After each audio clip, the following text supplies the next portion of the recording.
Oi. Oi, de novo. Oi. Oi. Bom, então, pessoal, voltamos. O teste anterior, para quem chegou agora, o teste anterior deu certo, consegui salvar. Então, lá vamos nós para a 79ª tentativa de live do dia, de recuperação da de ontem, que o Instagram não nos deixou salvar, ok? Antônio, explica aí. Greta, você me escuta com eco? Então, eu te escuto bem, mas as pessoas estavam ouvindo o eco da vez anterior, né? Então, não sei, para mim tá normal. Vou falar bem rapidinho. Tá. Então, eu sou o Antônio Ferreira, organizador desse projeto de conversas sobre ensino de línguas, convidando especialistas, colegas pesquisadores da área, e ontem foi a nossa 11ª live, e vai ser inesquecível. Continua o eco, tá? O eco. Eu vou falar bem rapidinho para evitar isso. Vai ser inesquecível pela presença da professora Greta nesse projeto, nessa conversa, e também pelo que aconteceu, né? Infelizmente não consegui salvar no final, e tudo indica que tenha sido problema também do meu aplicativo. Ontem eu fiz uma apresentação da professora Greta, eu acho que não é necessário hoje, todo mundo já a conhece. Só explicar a logística. Ontem nós dividimos a fala da professora Greta em 3 blocos, que foram perguntas enviadas previamente pelos meus alunos da disciplina da pós de Linguística Aplicada e Estudos Hispânicos, e tivemos um bloco livre dos participantes, e a professora Greta hoje, uma live diferente da de ontem, vai recuperar alguns pontos. Eu vou falar pouco para evitar esse eco aqui que surgiu. Uhum. Ok. Bom, então, como o professor Antônio explicou, nós fizemos inúmeras tentativas, já explicamos isso no videozinho anterior que nós fizemos de teste. Fizemos várias tentativas para tentar recuperar a live de ontem, para tentar disponibilizar hoje o material para vocês. Estamos desde de manhã cedo fazendo tentativas por todos os meios possíveis e nenhum deu certo. Então, agora vamos ver se funciona. Esperamos, na verdade, que sim, que a gente consiga no final salvar. O vídeo anterior de teste eu consegui salvar, tá aí disponível, né? Mas, enfim, não tinha nada, só o mesmo teste. Espero que esse também eu consiga salvar direitinho. Por favor, depois mandem todas as energias positivas para a gente, tá? Como o professor Antônio disse, não vai ser a repetição da live de ontem, também não vai ser uma live nova. A ideia como a gente tinha combinado, disponibilizar um pouco esse material para todo mundo, né? Então, vamos tentar sintetizar um pouco o que foi essa discussão de ontem, agrupando as perguntas que os alunos do professor Antônio já tinham mandado, e também algumas das questões que os assistentes de ontem, os participantes, foram mandando. Tá? Então, eu já estou aqui de posse de toda a minha cola, bonitinho, porque agora eu preciso de cola também, não vai ser uma coisa tão espontânea como foi ontem, mas enfim, eu acho que no fim deve dar certo. Se não der certo, paciência, estamos aqui também para trocar ideias, e vamos fazer o melhor que a gente puder, né? A tentativa acho que é válida também nesse sentido, né? Bom, o título original da live, a ideia, o tema era falar sobre políticas linguísticas, BNCC, ensino remoto, e como fica a metodologia nesse momento em que estamos aqui às voltas, e como está mais do que provado, a gente não sabe muito bem o que fazer com a tecnologia. Isso quando a tecnologia não dá um baile na gente, como está nos dando desde ontem, né? Então, vamos tentar recuperar um pouquinho tudo isso que foi ontem e deixar esse material para vocês. Bom, então, pensando nos grandes blocos, nós tínhamos um primeiro bloco que era sobre as políticas linguísticas, e aí, bom, o que nós temos de políticas linguísticas é que nós não tínhamos, nunca tivemos, na verdade, políticas linguísticas consistentes, não é? Na verdade, as línguas estrangeiras sempre foram desvalorizadas ou menosprezadas ou pouco consideradas pelos organismos governamentais, pelas instâncias responsáveis, e elas foram ficando à margem, né? Foram ficando aí de lado, e ao longo do tempo, as línguas estrangeiras entravam e saíam dos currículos segundo, enfim, viesse na cabeça de quem estava lá no momento, do governo em cada momento, com justificativas deficientes, com poucos argumentos ou argumentos inconsistentes. O fato do espanhol não entrar de uma maneira forte, nunca, e quando entrou sempre ficar pouco tempo, também se deve muito a isso. Se nós pegarmos as legislações mais recentes, 61, 71, 96 e 2017, nós vamos ver que em 61, 71, nós só tínhamos a recomendação de incluir línguas estrangeiras. Em 96, nós temos um avanço no sentido de que temos línguas estrangeiras modernas inseridas aí. E depois, em 2017, nós temos um retrocesso total com o monopólio linguístico. E aí, por favor, que os professores de inglês não pensem que eu tenho alguma coisa contra o inglês, não se trata disso. O inglês, todo mundo sabe, é extremamente importante, precisamos dele, não se trata de negar a importância do inglês. Quem me conhece sabe que eu sempre defendi o plurilinguismo e é isso que eu continuo fazendo até hoje, tá? Então, se trata de garantir que os alunos tenham acesso não a uma, não a duas línguas estrangeiras, mas a várias, e que os alunos tenham liberdade de escolha do idioma que querem estudar, não do idioma, vamos colocar no plural, dos idiomas que querem estudar, que querem aprender. E isso a legislação não nos proporciona, muito menos a legislação atual. E, nesse sentido, além de não termos uma legislação consistente, as metodologias também sempre foram desfavoráveis a isso, não é? Porque nós tivemos, pensando na história dos métodos, primeiro, o privilégio da gramática e tradução, depois das habilidades linguísticas, o entender, falar, ler, escrever. Hoje, com a BNCC, se fala em competências, habilidades, e alguém tinha perguntado, um dos alunos do Antônio tinha perguntado se eu era favorável ou desfavorável ao uso da noção de competência na BNCC, se isso poderia ser algo negativo. E o que eu respondi ontem é que, mais do que considerar negativo o uso da noção de competências, de competência e de habilidades, o que eu considero como um verdadeiro problema é esse desmembramento exaustivo que a BNCC faz. E aí eu vou para minha cola de novo, porque eu não decorei tanta coisa de ontem para hoje, né? Porque é coisa demais. Se é demais para mim, imagina para todo mundo ter isso o tempo todo presente. Então, vamos lá. A BNCC estabelece para inglês, ensino fundamental, que é onde está detalhado. No ensino médio, a gente não tem detalhamento nenhum para a língua inglesa, né? Então, no ensino fundamental 2, nós temos 6 competências específicas que devem ser desenvolvidas em 5 eixos. Esses 5 eixos são oralidade, leitura, escrita, conhecimentos linguísticos e dimensão intercultural.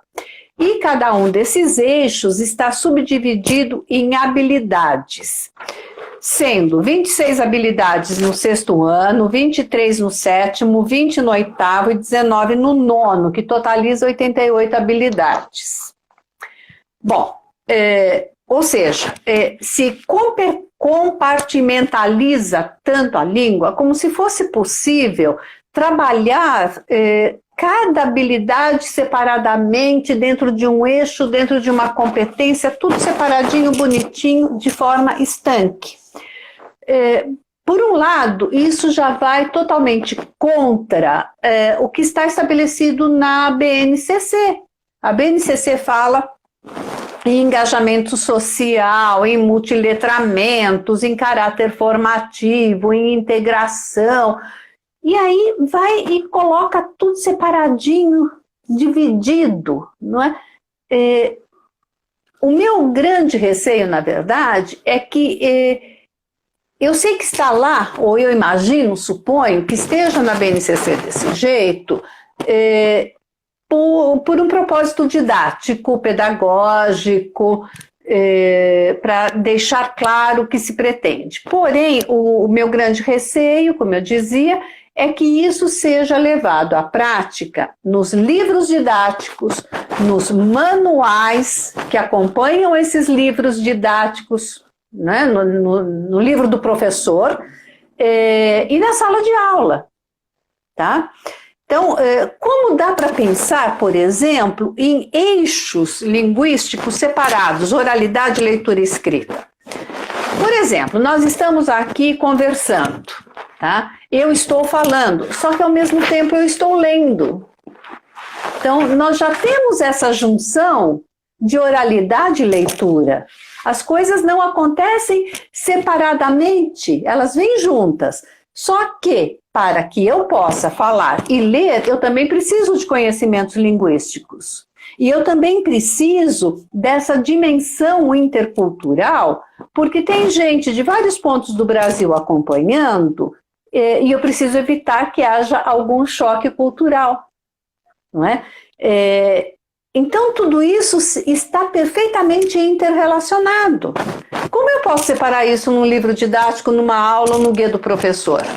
Então, mais do que pensar em falar em competências ou habilidades é prejudicial, é negativo, o que eu vejo como negativo é separar tudo do jeito que se faz. Tá? Tudo bem até aí, Antônio? Tudo ótimo. Tudo certo. Muito bem. Aí nós tínhamos também, bom, em relação à questão do espanhol, né, que não aparece na lei, não aparece na BNCC. Alguém tinha perguntado, dos alunos do Antônio, se poderia ser questionado judicialmente. Eu não sei, não tenho conhecimento para isso, acredito que não.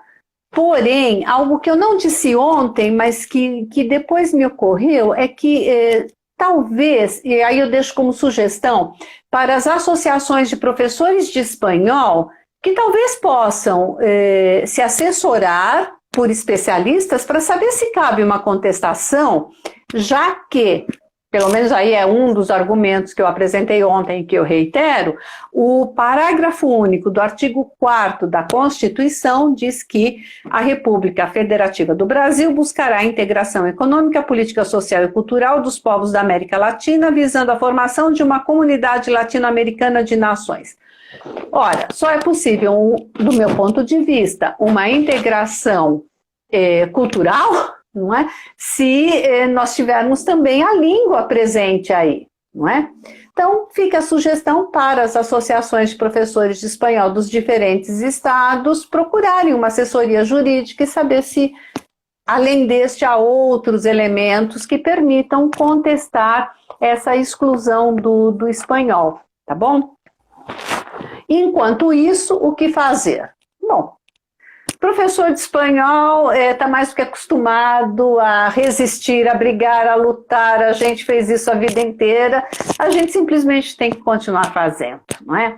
Então, eu comentei ontem que nós temos os centros de línguas com diferentes nomes e estruturas mais ou menos parecidas em diferentes estados brasileiros, funcionam no turno ou no contraturno, com mais ou menos aulas semanais. Não é a solução ideal, mas é um caminho, isso para as escolas públicas. Então vamos continuar por aí. Nas escolas particulares, muitas excluíram o espanhol, não temos muito o que fazer, a não ser continuar insistindo, né, divulgando a importância da língua espanhola, enfim, fazendo o que a gente sempre fez, de mostrar que é importante para o aluno saber não mais um idioma, mas vários idiomas, como eu disse antes, e contar com a força das associações. E aí a gente tem, por exemplo, vou citar a Paraíba, porque foi pioneira, mas temos vários estados criando leis estaduais e leis municipais de implantação do espanhol. Então essa é uma grande brecha. Eu acho que essa é uma das principais brechas. Se a lei federal não está do nosso lado, vamos criar leis municipais e leis estaduais. E isso nos garante a inclusão do espanhol, por que não? Tá? E vários estados brasileiros, vários municípios brasileiros já conseguiram isso, então não é impossível. Tá? Aí vai da força política, da vontade política e da própria força das associações de professores de espanhol, que, como todo mundo sabe, depende também da união dos seus membros, que quem são? Nós. Então também temos aí a nossa parcela e temos que estar unidos, não é pressionar apenas as associações, mas participar delas, trabalhar junto com as associações para tornar isso possível. Então acho que aí a gente tem uma grande brecha, né? Temos outras, mas agora também não vou ficar retomando, porque não se trata de repetir tudo que a gente falou ontem. De qualquer forma, para quem quiser saber mais sobre essas brechas, temos o nosso texto, não é, Antônio? Que nós falamos um pouquinho ontem, que está neste livro, A BNCC e o Ensino de Línguas e Literatura, que foi publicado pela Pontes, e nós temos aqui um artigo que tem como título Ausência da língua espanhola na Base Nacional Comum Curricular. Quais implicações esperar?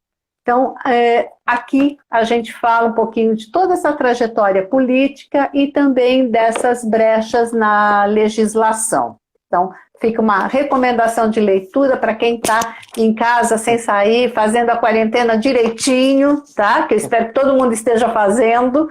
Fica aí a recomendação dessa leitura, tá? Bom, que mais? Deixa eu ver se eu me situo aqui um pouquinho. Sim, também tínhamos uma questão que tinha sido levantada tanto pelos alunos do Antônio, como por vários participantes da live de ontem, que dizia respeito à licenciatura, né? Como fica a licenciatura, os cursos de formação de professores. E aí eu já amarro com a questão da metodologia um pouco, vou tentar pelo menos fazer essa ponte, né? Então, e aí eu vou falar um pouco também como alguém que trabalhou, que deu aula em curso de licenciatura durante 26 anos. A licenciatura precisa, há muito tempo, ser repensada, meu ponto de vista. Tá? Como professora de metodologia do ensino de espanhol, precisa ser revista. Em primeiro lugar, porque um ano, ninguém forma um professor, seja lá do que for, em um ano. Um professor não se forma em um ano. Um curso de metodologia que tem que dar conta de uma infinidade de teorias, de ensino e aprendizagem de línguas, de especificidades da língua, de análise de materiais didáticos, de avaliação, enfim, de uma série de processos, de procedimentos, de teorias, em um ano, e ainda ver a parte prática, que são os estágios, tá? Não vai dar conta disso. Então, por exemplo, se falou ontem também em LINF, se o LINF poderia ser uma solução. O LINF é hoje já uma solução para vários contextos em que o ensino de línguas com fins específicos é o melhor caminho. Só que LINF pouco é trabalhado nos cursos de licenciatura, isso quando é mencionado.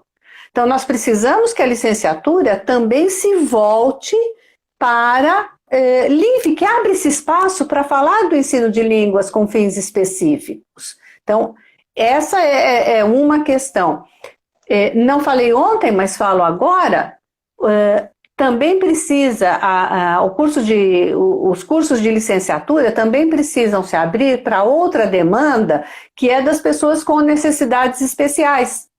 Tá? Isso aparece nos cursos de pedagogia, mas quem vai para a sala de aula é o professor, tá? Da disciplina específica, e esse professor não tem formação. Ele não tem nenhuma informação sequer de como fazer quando ele tem em sala de aula um aluno com uma necessidade determinada. Tá? Então, isso também tem que entrar no curso de licenciatura. E aí, puxando para o que foi o nosso tema de ontem e que agora a gente está tentando retomar para ver se conseguimos salvar esta live hoje, por favor, já que não conseguimos salvar de ontem, esclarecendo para quem está chegando agora, a gente está tentando sintetizar um pouquinho o que falamos ontem com vocês, porque o Instagram agiu contra nós e não nos permitiu salvar a live de ontem. Então, a gente está fazendo um resumão para tentarmos salvar e disponibilizar hoje para vocês, tá bom? Então, como eu dizia, puxando ainda essa questão da formação de professores aqui para o nosso tema, e a questão da metodologia, um ponto que a partir de agora não vai poder ficar fora de jeito nenhum dessa formação, do meu ponto de vista, é a questão das tecnologias. Tá? Antes, se elas entravam nesses cursos, elas entravam, sei lá, meio de lado, meio tangenciando, só para dizer, olha, elas existem, né? Só que isso não vai servir mais, porque agora as pessoas estão sendo obrigadas a trabalhar à distância, remotamente, de alguma forma. Os professores se viram de uma hora para outra tendo que fazer um trabalho com seus alunos, sem terem preparação para isso, sem terem estrutura, não é? Porque muitos professores ou não têm equipamentos adequados, ou não têm uma boa conexão em casa, os alunos também não. Nós temos que abrir as nossas casas, expor as nossas casas, os alunos também, e isso não é completamente tranquilo para todo mundo, não é uma situação muito confortável, nem para os professores e também para as famílias dos alunos. Tá? Nem sempre isso é confortável, uma coisa é estarmos em sala de aula, lá é o nosso espaço de trabalho, agora minha casa não é o meu espaço público de trabalho e a gente tem que abrir, é um novo momento, então também temos que lidar com isso, aprender a lidar com isso. Mas o que a gente está fazendo não é educação à distância, eu não sei se é ensino remoto, se é uma atividade remota, muitos professores só estão transferindo o conteúdo que antes se trabalhava sobre papel, sobre o quadro, para um novo suporte que é o computador, mas sem que haja uma adaptação metodológica. Quanto tempo a gente já tem para que o Instagram não nos derrube? Nós temos uns 23 minutos aproximadamente. Ok, obrigada, Antônio. Bom, então continuando. Nessa linha, deixa eu continuar puxando as minhas colas por aqui. Cola é o que não me falta, tá? Não é só aluno que faz cola, professor também, vocês sabem disso muito bem, tá? Então não estou fazendo nada que vocês não saibam, que ninguém venha agora me criticar que estou fazendo cola, porque vocês também fazem, que eu sei disso. Mesmo porque eu estou vendo que muita gente que está aí já foi meu aluno. Então, que ninguém venha me desmentir, não, né? Então, voltando aqui,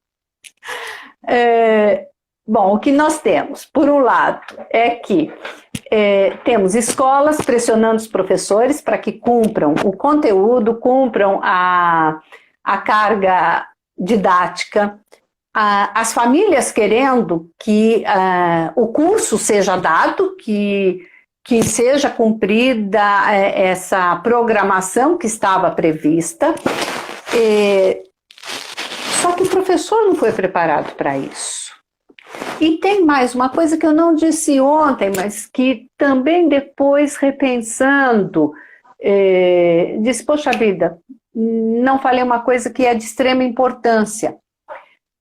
O aluno, principalmente os alunos jovenzinhos que já nascem com um computador embaixo do braço, eles sabem manejar muito bem a tecnologia, tá? Eles sabem lidar com ela muito bem. Só que esses alunos não sabem aprender com a tecnologia.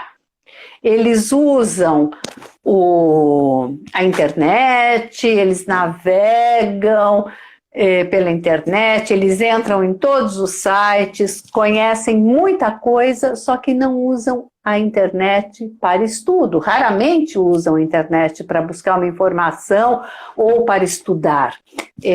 A internet e o celular, todos esses recursos que estão aí à nossa disposição, são usados pelos nossos alunos fundamentalmente por lazer, não é? Por prazer, como diversão, e não para aprender.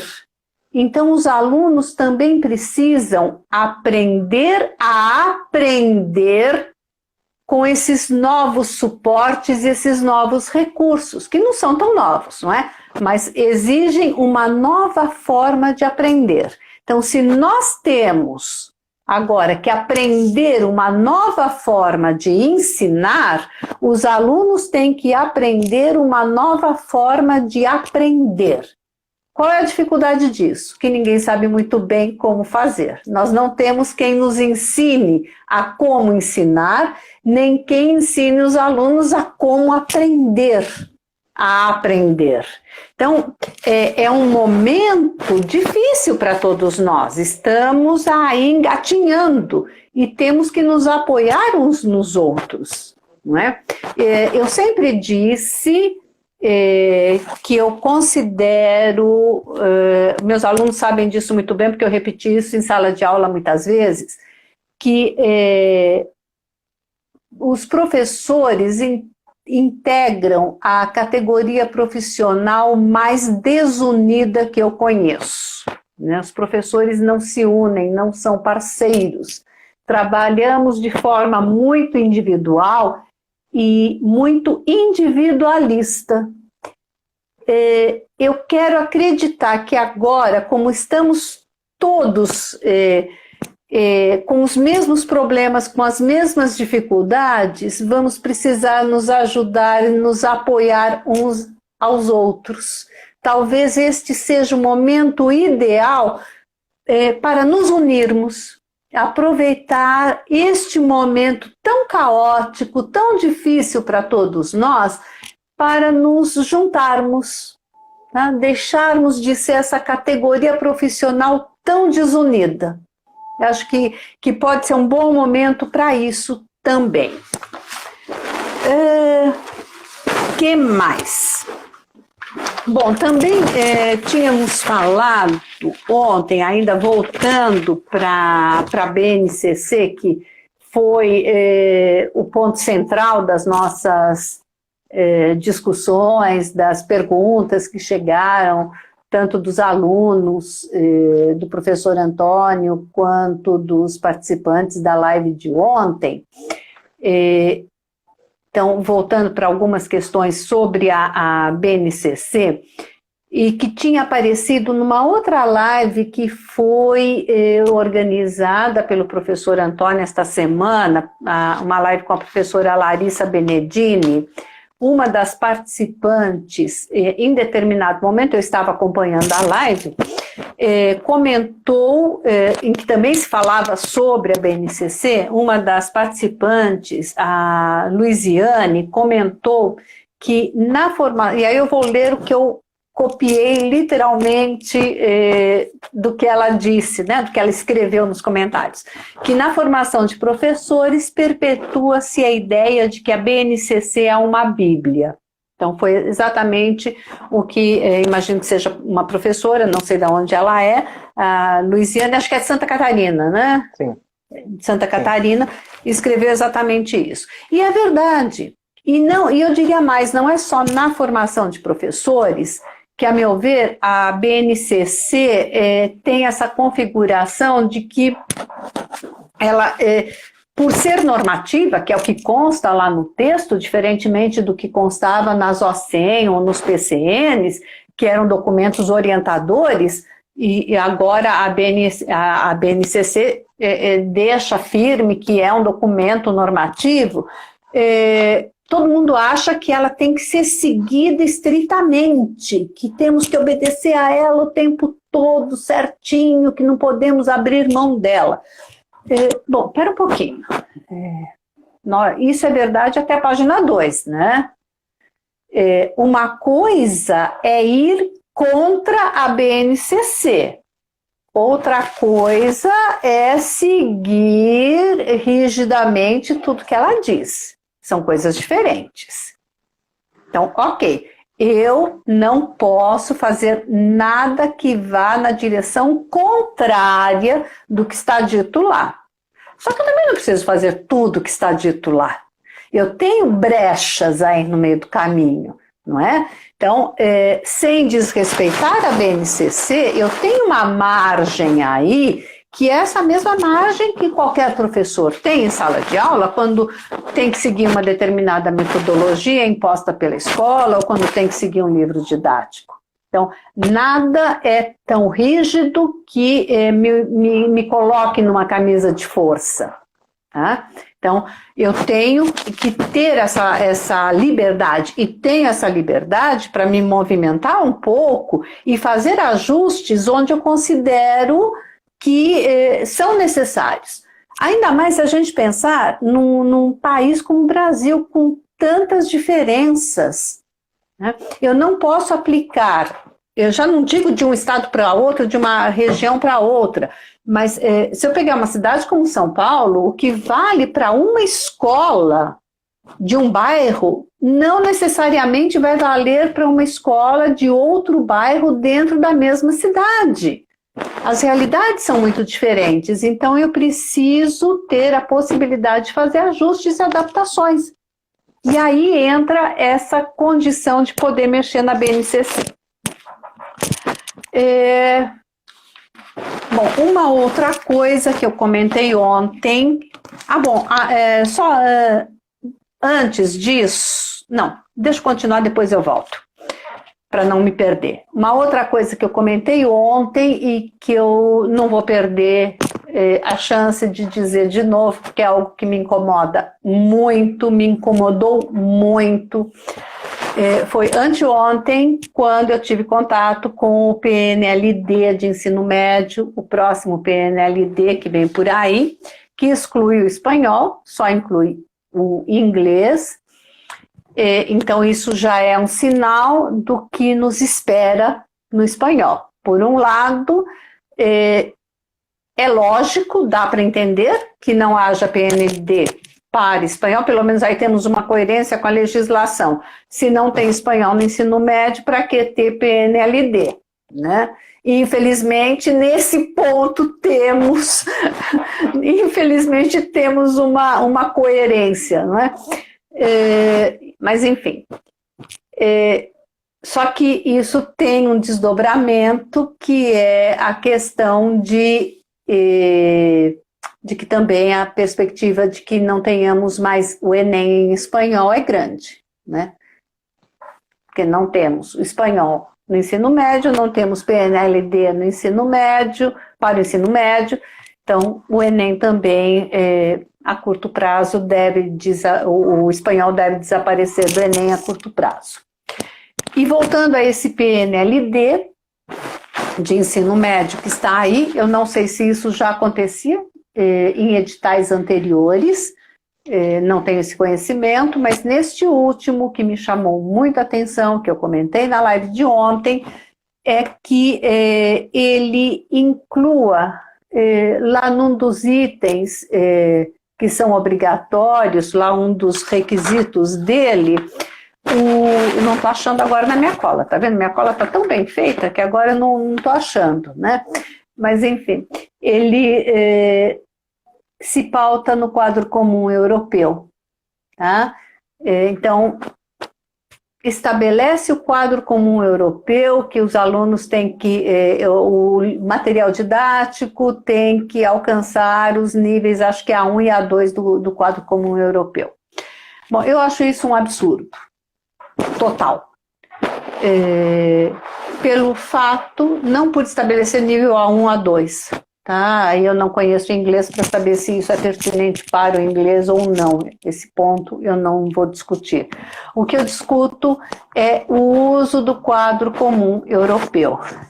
Sempre disse que esse documento, do ponto de vista teórico, tem elementos bons, a teoria é boa, tem alguns pontos bons que não mudam mesmo porque fazem parte das questões de ensino, aprendizagem, aquisição de línguas, dessas teorias que todos nós conhecemos, estudamos, discutimos e refletimos sobre elas.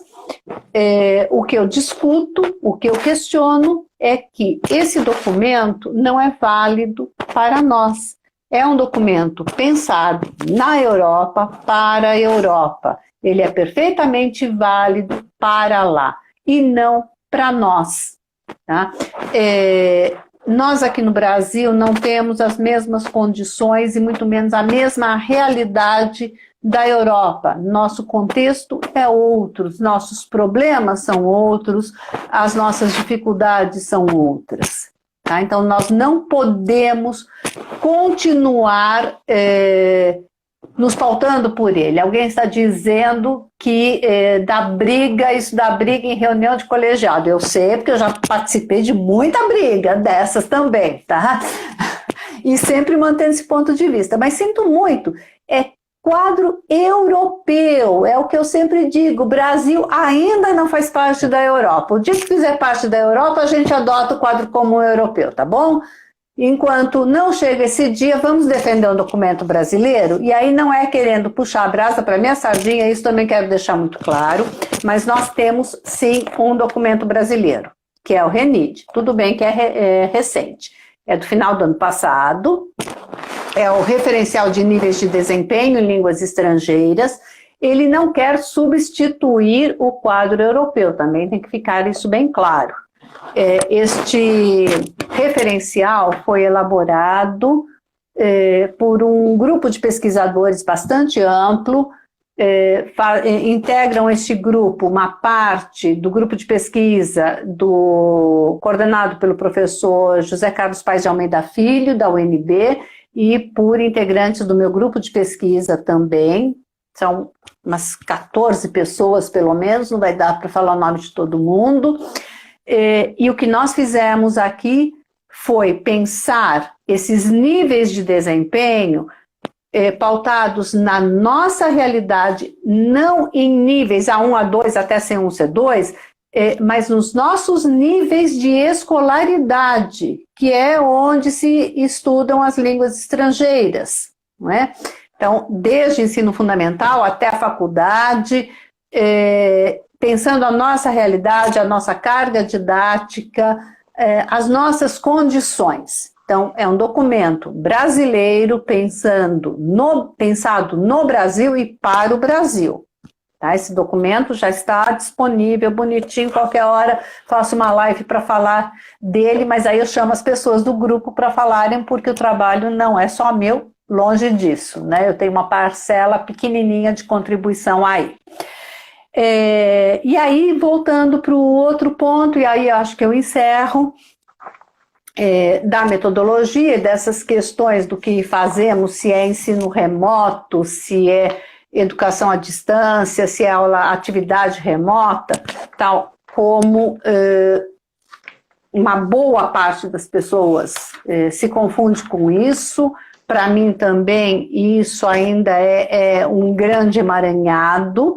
Eu tive acesso, porque a Cláudia, que me parece que está também aí de novo, me proporcionou um texto que está disponível na internet. Eu li esse texto, achei muito elucidativo, então tomo a liberdade também de sugerir para vocês. Esse tem PDF, vocês podem baixar da internet, ninguém precisa sair de casa não, tá? Continuem cumprindo quarentena bonitinho.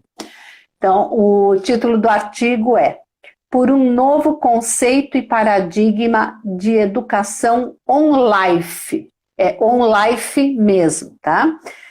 Os autores são José Antônio Moreira e Eliane Schlemmer. Foi publicado na revista da UFG, volume 20. Então, ou vocês entram no site da revista da UFG, ou jogam o nome no Google e aparece, vocês podem fazer o download. Acho que é isso. Não sei se tem mais alguma coisa, desculpem, a ideia era só fazer um apanhado geral de ontem, não era repetir a live nem fazer uma live nova, tá bom? E desculpem o cansaço, que a gente está o dia inteiro batalhando aqui com a internet. Greta, eu só ia fazer um comentário muito rápido. Eu sei que a minha fala está dando eco, mas é só no sentido mesmo de agradecimento, né? Em primeiro lugar, pela sua compreensão do que aconteceu. Mesmo com problema ontem, você sabe que eu tentei várias vezes, mas assim, o que eu ia falar é que hoje, mesmo depois do cansaço, né, desde cedo, a gente está se falando desde, eu acho que umas 9, 10 horas da manhã, buscando soluções. Você conseguiu fazer mais uma live maravilhosa e bem diferente da de ontem, com uma capacidade de síntese enorme e trazendo muitos pontos interessantes aqui de novo para o debate. Obrigada. Eu fui anotando algumas falas, assim, além dos muitos elogios para ex-alunos, para você. Para mim, de novo, pararam de aparecer aqui os comentários. Eles travaram, eu não quis mexer, porque eu já fiz antes, numa das tentativas, eu derrubei celular, enfim, já aconteceu de tudo. Não, mas na verdade são falas assim, que só confirmam, concordam com o seu ponto de vista, nada que fuja totalmente. Assim, as pessoas fizeram só uma perguntinha agora no final sobre o livro mesmo, que na verdade ele não está disponível em PDF, não, na verdade o documento está no livro, não é isso, Greta? O do Renide, o Renide está aqui, só em livro, só no livro mesmo, pela Pontes. O que eu sei que algumas pessoas fizeram foi comprar pela internet, agora não me perguntem como, porque aí eu já não sei, essa informação eu não tenho, tá? Então, basicamente isso. Assim, as outras questões, assim, agradecer também quem estava presente ontem, presente hoje novamente. E voltou hoje, gente. Sem divulgação. Isso é o que eu chamo falta do que fazer na quarentena, né? Assistiu a live ontem e voltou hoje. Isso é muita falta do que fazer. E nós nem divulgamos, chegamos aqui exatamente de surpresa, né? As pessoas que estavam ontem participando ativamente, hoje também, enviando comentários, perguntas. Ontem nós fizemos indicações de leituras. Talvez depois eu possa colocar a foto, né, ou pelo menos o título dessas publicações da professora Greta. Eu não quero falar muito porque tem um eco aqui. Eu agora estou me ouvindo também e não quero incomodar. Ok. Bom, então, pessoal, vamos encerrar. Eu vou agora, por favor, mandem todas as vibrações positivas para que eu consiga salvar esta live e deixar disponível para vocês. Eu também estou iniciando nisso, não sei como funciona, eu vou tentar salvar, deixar bonitinho. Se conseguir salvar tudo bonitinho, depois a gente coloca em outros canais, no YouTube, não sei como, enfim, aí a gente se vira para dar um jeito. E qualquer coisa, me chamem pelo Instagram, pelo Face, podem me mandar e-mail, enfim, estou à disposição de vocês sabem disso, no que eu puder ajudar, contem comigo sempre, e muito, muito, muito obrigada. Fiquem em casa, tá? Se cuidem muito, que logo, logo a gente vai se ver pessoalmente, se Deus quiser. Se Deus E quiser. Ele quer. E Ele Sim. quer. Tá bom? Obrigado, Obrigada, Denise. gente. Obrigado a todo mundo. Um beijo. Obrigada, Eu vou sair, beijos. que agora eu preciso sair para depois você encerrar. Tchau, Ok. tchau, pessoal. Obrigado. Tchau, obrigada.